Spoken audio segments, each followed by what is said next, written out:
All right, everybody, sit down, shut your mouths. I'm the expert here. I'm gonna teach you about how to conceal carry. It was at this moment he knew he fucked up. Where the news comes first. Breaking news. Self-proclaimed gun expert loses his balls in concealed carry demonstration.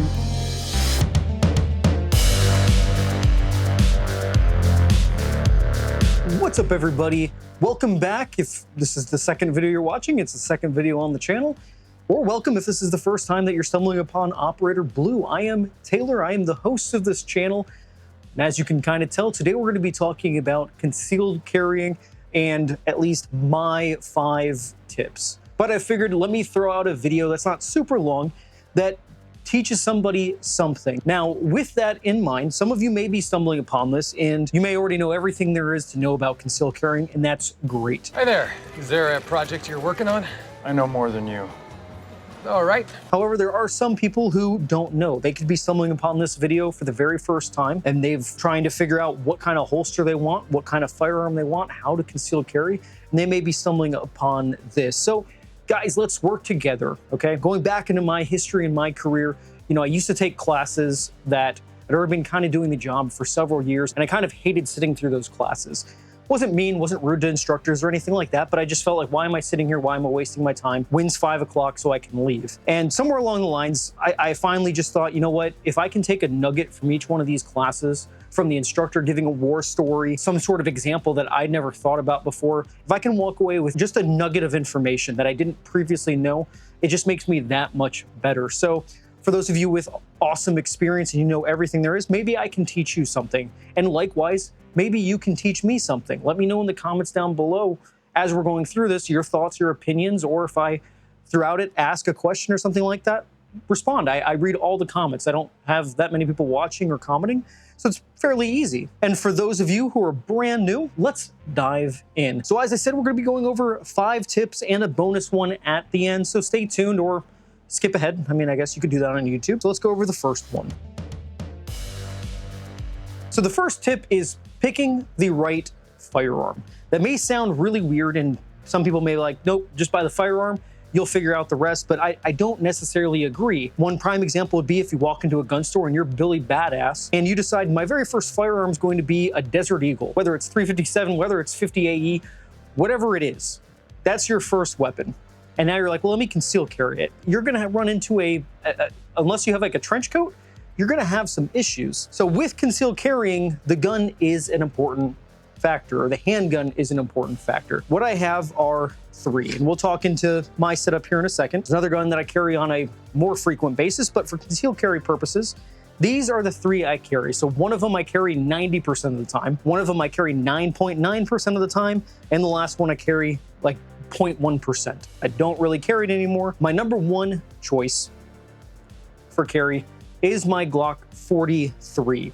And for the YouTube overloads and everyone out there, if you're messing around with your setup while you're watching the video, or even just me here manipulating the firearms, let's follow the basic firearm safety rules, visually and physically inspect our firearm, ensure it's safe. We are good. We know if we pull the trigger, it isn't gonna go bang. So again, the 43X, this is my main carry that I carry every day I leave my house. There's a few reasons why. So subcompact firearms are ever increasingly popular, whether it's the 43 line, the 48 line through Glock, whether it's a 365 through SIG, a PSA dagger, so on and so forth. Subcompacts are becoming extremely popular because of just that, their size. They're extremely thin, they're extremely lightweight, they're very easy to conceal. For instance, if I put mine in my rig, you can barely tell, and if you don't know what you're looking for, you probably can't tell. Now, I've got a little bit of a battle belly, like most people out there probably do. So if I turn sideways, you can see there's just a little bit of like a pooch here, just from the rig being lined up there. But it's super easy to carry and super lightweight. More specifically with mine, and depending on what one you get, I also have the shield arm magazines that carry 15 instead of the 10 by default. And that's why it's kind of taken place of my second most carried firearm. My second most carried firearm is my Glock 19. This is more of your full-size firearm. I love to shoot this thing, obviously because this is my most carried firearm. I tend to shoot this one the most, but shooting my Glock 19, it's a larger frame, larger grip. It's a very smooth shooting firearm, and that's what makes me love it. The only thing is that when I'm wearing the rig for it, it does tend to stick out a little bit more, especially if I'm kind of feeling extra fat that day. The 43 is just such an easy throw on and light. I still love this thing so much, but unfortunately, as of late, it's kind of become my bedside, end table firearm, and that's kind of where it lives, but I still do carry it every now and then. And then my 0.1% firearm, which is also the very first firearm I ever purchased, which is the TCP by Taurus, the 380. This is the original series. And if you see on the side, I have a pen clip. Some people are gonna hate it, some people are gonna love it, but this was my very first gun when I was absolutely broke. Not that much has changed.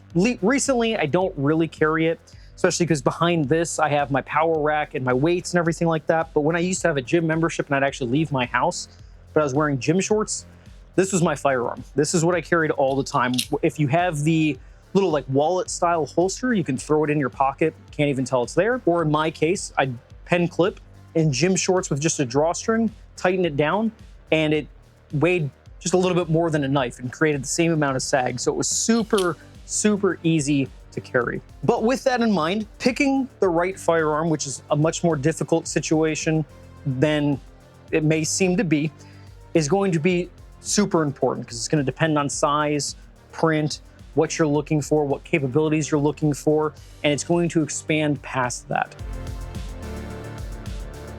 The second tip I'm going to give you is picking the right holster. Now, for me personally, there's only two ways that I'm personally ever comfortable carrying. One of the two ways I don't ever carry, but that's going to be appendix rig, just like I have set up here, or your 3 or 4 o'clock position, or if you're left-handed, your 9 or 8 o'clock. Those are going to be the only two ways that I personally like carrying. I don't like carrying in the small of the back, and that's just because I talk with my hands.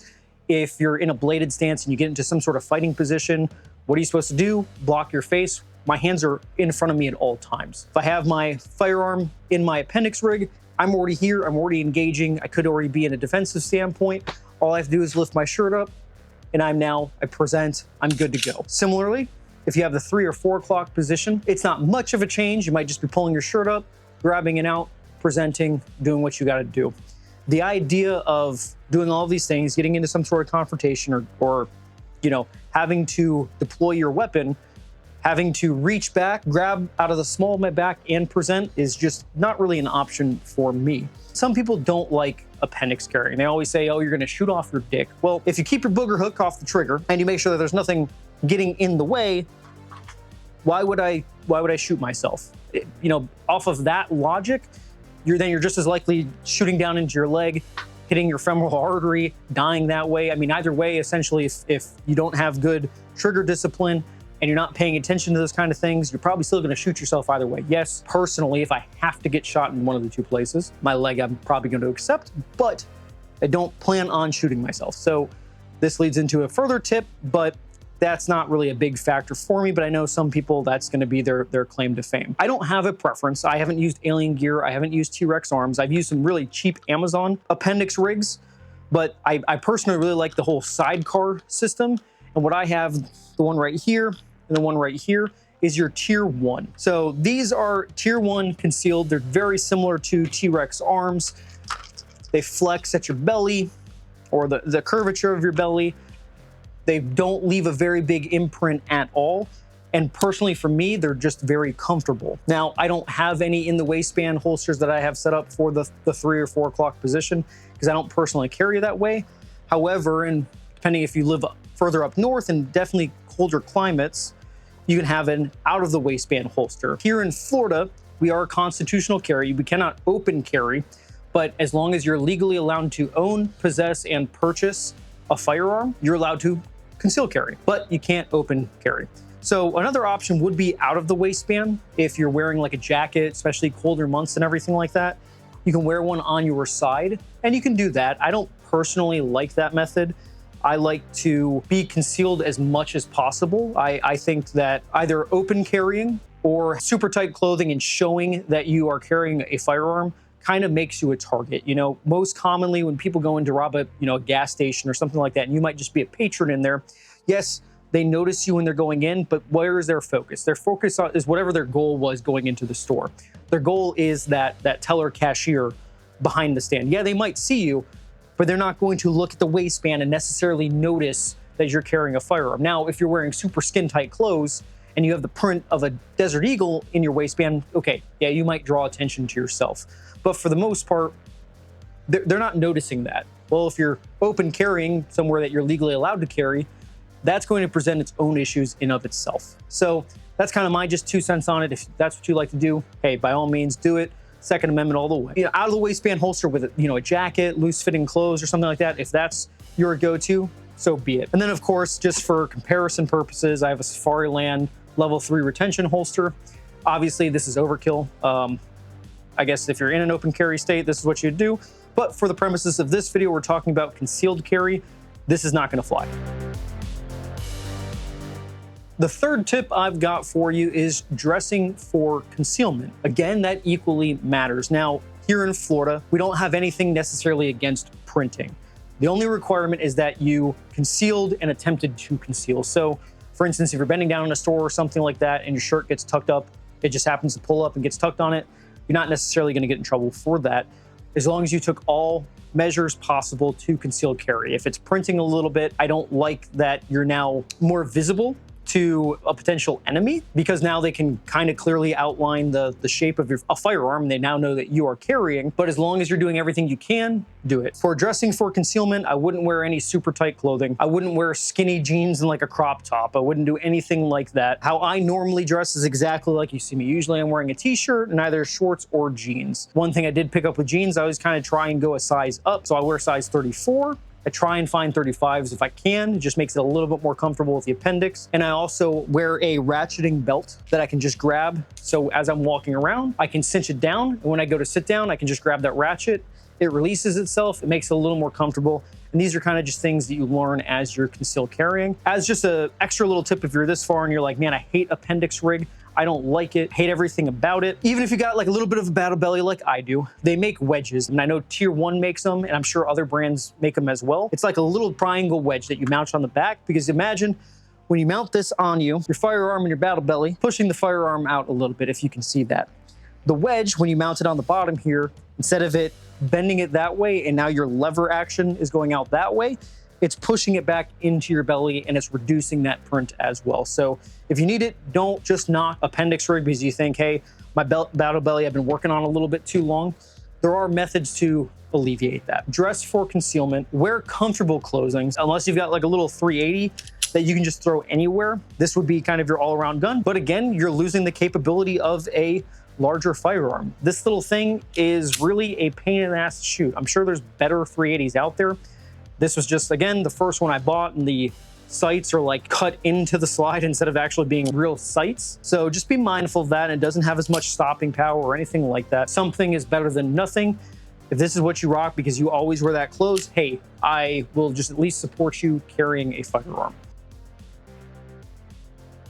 In relation to dressing appropriately, another thing to do is practice normal movements. Now, this is a kind of difficult one, especially when I've presented, multiple different options of how to carry. It's kind of difficult to contact T-Rex arms or Tier 1 with these custom kydex that are designed for a particular firearm, a particular light, and a particular setup, whether it's your little belly guard here, how you want the magazine set, color combinations, all of that going in. Generally, these are custom made and take a little while to come out. So it's hard to contact them and be like, hey, I want to buy this, I want to try it, but if I don't like it, I want to return it. It's a little more difficult. So it's going to create an issue when you're practicing real world movements. It's hard to go into a gun store and just say, hey, I want to try this out. Can I also try this firearm that I don't own?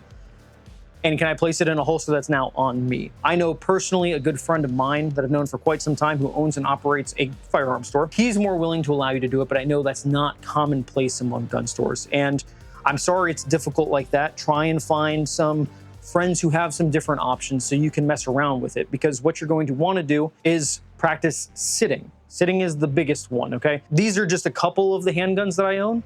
I also have a 5-inch government 1911 that I was like, hey, you know what would be cool?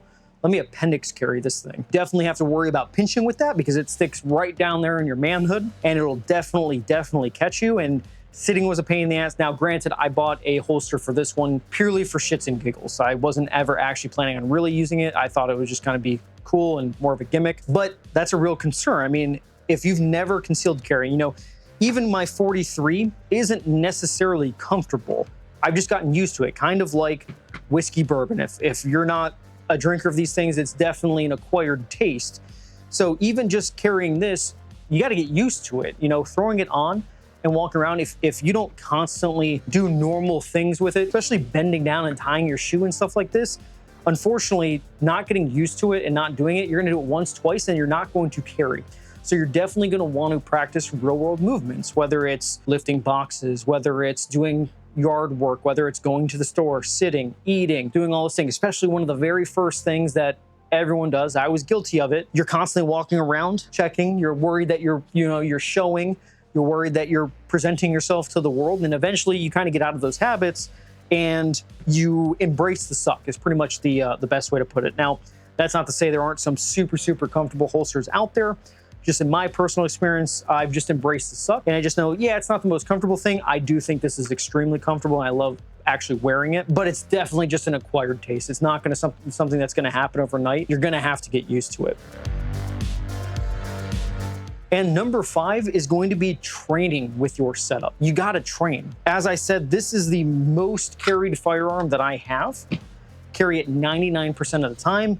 If I'm home, no, I'm not carrying it, but anytime I leave the house, I am carrying this. There's only one firearm I carry more than this, and it's a SIG P320, and I don't conceal carry it. Next to that one, for concealed carrying, this is the one I carry the most. So, of course, which gun do you think I train with the most?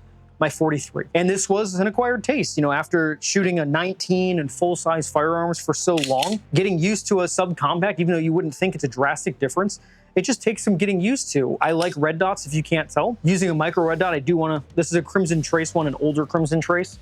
It's not great. It does the job. I haven't had an issue with 0 or anything like that, but they do make a hollow stone one with a slightly larger window and other various features like that, which I'm sure you can find through other manufacturers. So you've got to train with it. You have to train with it right here. You're going to pinch yourself. You're going to do all the silly mistakes, get jumbled up trying to grab it, everything like that.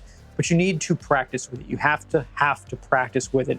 If you're choosing to carry, whether it's because you want to defend yourself or me, yes, I want to defend myself. I want to defend my family. But I also want to be a defender for people out there who aren't concealed carrying, who either are afraid of guns and they haven't come to the light of 2A movement yet, or whatever their reason is. I also want to be a defender there. If evil starts doing bad things somewhere and I can put an end to it, I'm going to put an end to it. With that being said, I need to be prepared to do that. Unfortunately, this is going to be another one of those difficult things. You know, indoor ranges don't let you draw from a holster or anything like that. You're going to have to find an outdoor range or a friend with some property. Don't worry, I'm there with you. I can't shoot at my property, even though I have a decent amount of land. I'm in a rural area, thanks government. So I have to go to an outdoor range that's 50 minutes from my house that I can shoot at freely however I want to shoot, or you go to a different range where you have to pay a membership so you can use, you know, pistol bays or training bays and you can draw from a holster. Or while you're at home, unload, make sure your firearm is safe because you're going to be practicing things that you've never done before. And I don't recommend doing it in your home with loaded weapon anyways. Sit at home and practice dry fire drills. Practice drawing. Practice the left hand pulling up your shirt, wherever you might be carrying, pulling up your shirt. Right hand grabbing the firearm, pulling out, presenting, getting picture, squeeze, and going back, redrawing. Again, make sure, booger hook, no booger hook. You don't want to shoot yourself in the crotch until you get used to it. That way, when you're going out and you know, hey, I need to deploy. I need to be able to use my firearm. I need to be able to draw from wherever I'm at, get my sight picture, get my sight alignment, and eliminate whatever threat might be there for other people to be safe or to eliminate and make as many people safe as possible. It's something you're going to have to do. You're going to have to do reps and reps and reps. The easiest rep, again, is sitting at your house and just drawing, pulling out until you can just get that sight picture, get the sight alignment, and you're ready to do your job. And before we close this out, we've got my bonus tip. This comes from my good friend who owns and operates a gun store. And out of the years I've known him and the conversations and hanging out and doing everything we've ever done, he's never said it to me. But a big part of his business is people walking in and wanting to buy a gun. Fairly sizable portion of that amount of people are people walking in for the very first time. They probably don't even have a CWP. They probably don't have any knowledge of firearms. And they walk in and they say, hey, I want a firearm. I'm not sure what I'm looking for. I would like to conceal carry it. Can you help me out? And he'll sit there and he'll pull out a mat on his glass countertop, grab a bunch of firearms, put them out, let the person pick them up, hold them, touch them, present with them, look down the sights, manipulate them because of one thing he said one time. His reason for doing all this, besides good customer service, and if he does this and allows people to go and look at holsters, see how it feels on their body, see how they do normal things, besides creating a returning customer, the one thing he said to one person one time was, if you don't find your firearm and your loadout sexy, you're never going to carry it. And I think that rings very true. Never thought of it that way prior. That same theory and idea translates over to concealed carrying. If you have like a weird high point or something that you just absolutely don't really like, and you don't like your loadout, you don't like the way it feels, you don't like anything about it, you're not going to carry it. If that means put a red dot on it because you want a red dot, you need a light or something like that, save up and do it. Or if you already like the loadout of itself, like if you aren't absolutely in love with whatever your setup is, you're gonna run into an issue. Now, this might not be the case for everybody. You know, if you only have one firearm, you're like, I wanna carry, you may carry a high point every single day, and more props to you. I support that. But for some people, that's gonna be a giant factor, especially brand new people that go in. They're, you know, they hold a gun like this and they're a little scared of it and they're a little worried of it. If you're not comfortable with it, you don't love every bit of it, you're never going to carry it. So make sure your whole loadout seems sexy. I love appendix rigs because the way they look. I've got an extra mag. I like the styling of it. I like it right here. I like the training with it. I've gotten used to it. I love my 43X. Not a huge fan of the red dot, but outside of that, love the 43X. I love the light. Haven't even done a whole lot to it. The only internal modification I ever did was the ghost connector for the trigger. So it's like a 3.5 pound trigger, and that's it. That's all I've done with this thing. But I absolutely love it. Whereas this little thing, I absolutely hate. My G2C that I have, which was the second firearm I ever purchased, I carried that forever. But after getting the 43, or after getting the 19, I just thought, man, this thing is sexy. This thing is a sweet firearm. Not because I hate it and I shoot it every now and then. Not because I hate it, or I actually really like the way it shoots. I know, crazy me, I have done a couple modifications to it, but I actually really like the way it shoots. I actually really didn't have any problems with it. Maybe just because I shot it for so long, but man, just getting the 19 with, you know, a red dot on it, and this isn't to say to go out and buy all this stuff. Just having that just makes you want to carry it. You know, you kind of feel like John Wick. So it's a very big part of it. Everyone, if you made it this far, I appreciate you watching. I appreciate you guys spending the time with me. Hopefully, maybe you picked up a nugget here or there. Maybe if you were one of the people who wasn't a giant fan of appendix, maybe now you'll give it a shot. Or if you have any comments, opinions, or any information you'd like to share, let me know in the comments down below. I'll leave a couple links for a couple different things here. You know, if you're looking for a decent out of the waistband holster, this is a Bravo concealment one. This particular one's for a 19 with a TLR7. But I know they make a bunch of configurations for this one. Again, all my sidecar systems are tier 1. If you like this content, hit that subscribe button, hit the like button. It lets me kind of know that you guys like what I'm doing. If you have any opinions on what I can change, what I can shift, again, just let me know, guys. I'm gonna stop rambling now. You all have a good rest of your day, evening, wherever you're at. Stay safe, hug your family, do all those kind of things. See you.